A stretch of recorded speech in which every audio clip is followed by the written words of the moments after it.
200 গ্রাম medium সাইজের চিংড়ি মাছ ভালো করে ধুয়ে নুন হলুদ মাখিয়ে লাল করে ভেজে নিলাম।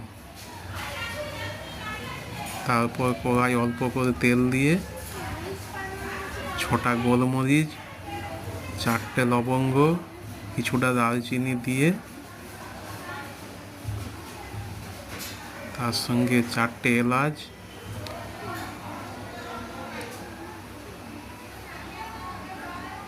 মিডিয়াম সাইজের একটা পেঁয়াজ কুচো,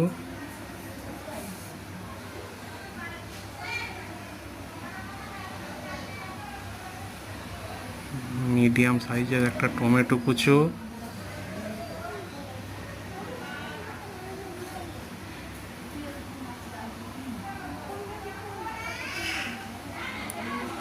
এক চামচ আদা বাটা, 1 চামচ রসুন বাটা, তার সঙ্গে পরিমাণ মতো নুন হলুদ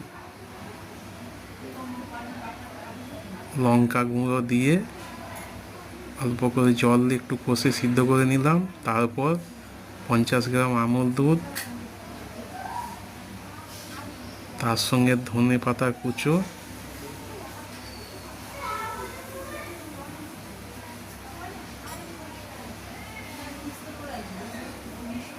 আর ভাজা মাছগুলো দিয়ে একটু নেড়ে চেড়ে নিলাম। হয়ে গেল চিংড়ি মাছের মালাইকারি।